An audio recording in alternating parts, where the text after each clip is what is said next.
السلام عليكم ورحمة الله وبركاته.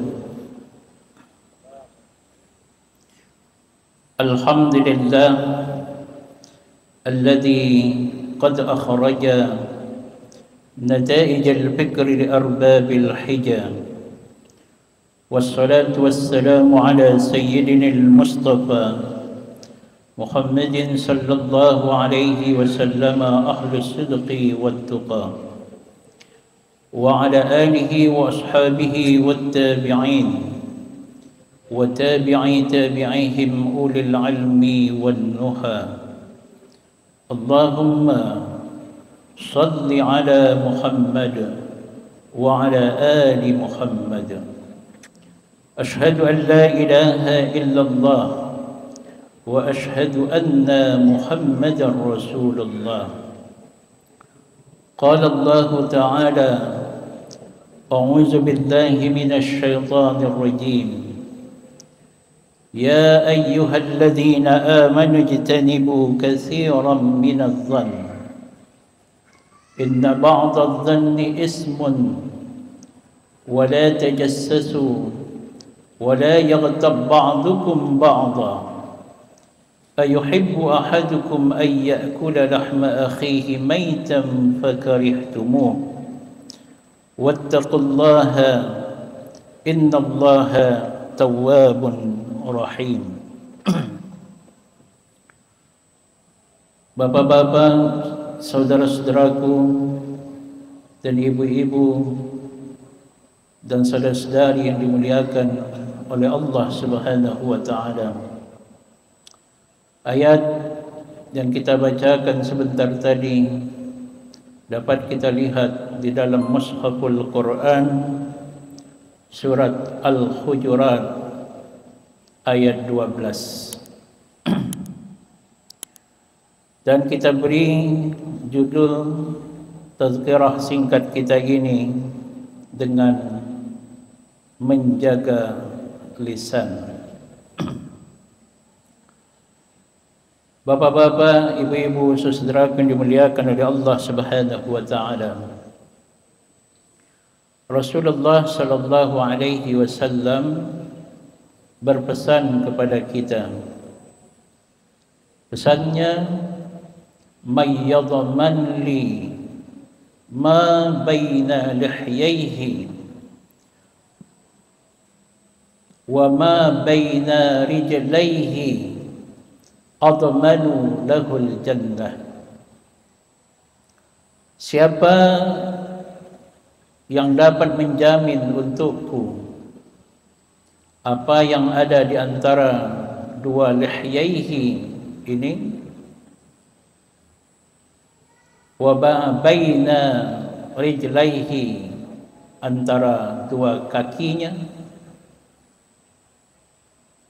ma baina lihyaihi itu mulutnya, wa ma baina rijlaihi itu adalah kemaluannya. Maka pesan Rasulullah, admanu lahul jannah, maka aku akan menjamin untuknya surga. Betapa besarnya peran mulut dan berapa besarnya peran kemaluan, sehingga dengan menjaga keduanya Rasulullah sallallahu alaihi wasallam berkenan untuk menjaminkan surga untuk orang yang dapat melakukannya.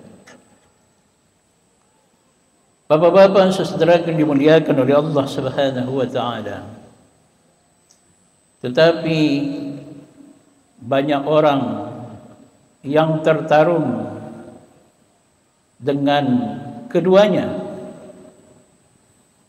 Misalkan dengan mulutnya. Justru itu Rasulullah sallallahu alaihi wasallam pernah bertanya kepada sahabat. Pertanyaannya, atadruna mal ghibah? Tahukah kamu apa yang dimaksud dengan ghibah? Sahabat menjawab, Allah wa rasuluhu a'lamu. Allah dan Rasulnya yang lebih mengetahui. Maka Rasulullah sallallahu alaihi wasallam menjawab sendiri pertanyaannya itu dengan ungkapan, zikruka akhaka bima yakrahu. Kamu menyatakan baik dengan lisanmu maupun dengan perbuatanmu sesuatu yang tidak disenangi oleh saudaramu, sementara dia tidak bersamamu.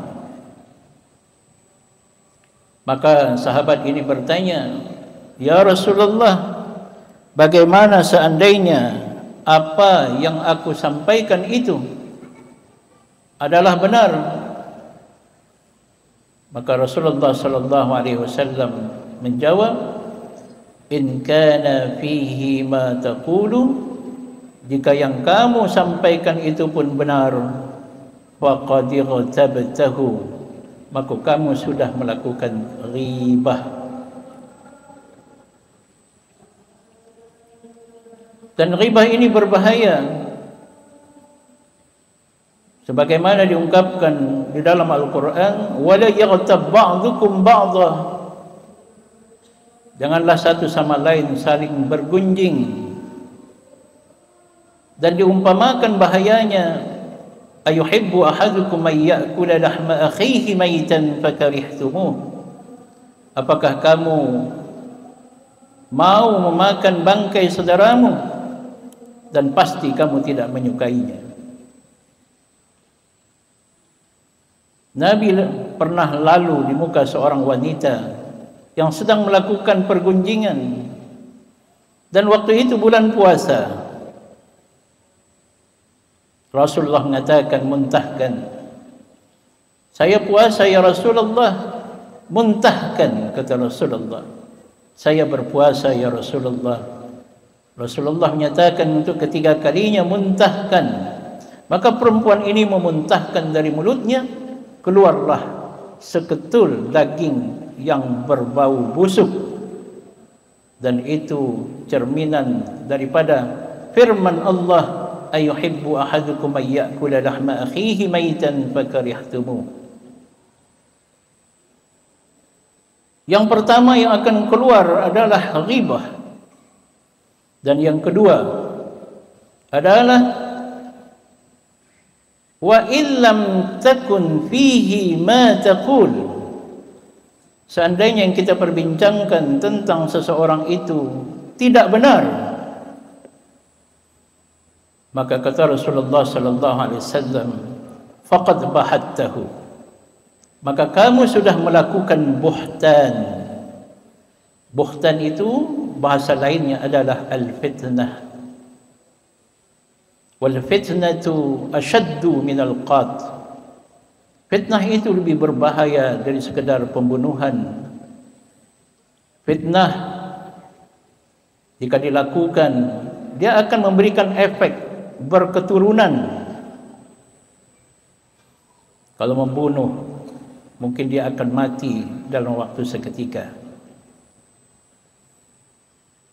Dan fitnah itu antaranya yang dibuat oleh mulut. Yang ketiga yang juga dilakukan oleh mulut adalah an-namimah. Nabi SAW pernah berjalan di antara dua kubur,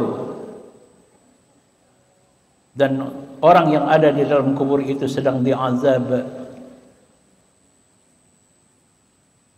Yu'azzabani wa ma yu'azzabani fi kabir. Mereka ini diazab bukan dalam perkara yang besar. Amma ahaduhuma, ini yang satu ini diazab dikarenakan la yastatiru min baulihi, karena dia tidak memberikan hijab ketika dia buang air kecil. Di dalam riwayat lain disebutkan la yastabri'u min baulihi, tidak mensucikan, membersihkan sesudah dia buang air kecil.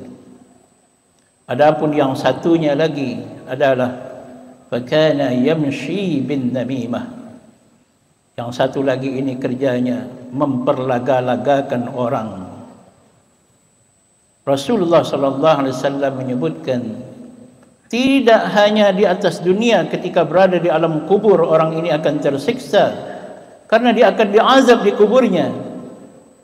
Bahkan nanti sampai di akhirat, la yadkhulul jannata nammamun, tidak akan masuk ke dalam surga orang yang kerjanya memperlaga-lagakan orang.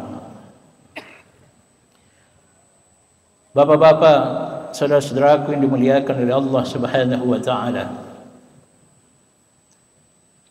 kita akan menghadapi masa kampanye pemilihan presiden dan wakil presiden, anggota DPR RI, DPRD, DPRD, DPD, baik provinsi, kabupaten, kota. Ini akan banyak keluar dari mulut-mulut orang. Maka dari mimbar ini kami berpesan, jika kampanye baik itu calon maupun simpatisan maupun pendukungnya, mari kita hindari ghibah, hindari fitnah, hindari namimah. Sampaikan saja program-program kita, kegiatan-kegiatan pendukung program itu, dan tanpa kita mempergunjingkan orang lain dan atau memfitnah orang lain, apalagi memperlaga-lagakan orang lain. Jika mulut ini dapat kita jaga, mayyadman lima baina lihyaihi, maka Allah Subhanahu wa taala akan berkenan menjamin untuk kita sebagaimana disampaikan oleh baginda sallallahu alaihi wasallam, surga. Mayyadman lima baina lihyaihi wa ma baina rijlaihi admanu lahul jannah. Mari kita jaga lisan kita, camkanlah. Assalamualaikum warahmatullahi wabarakatuh.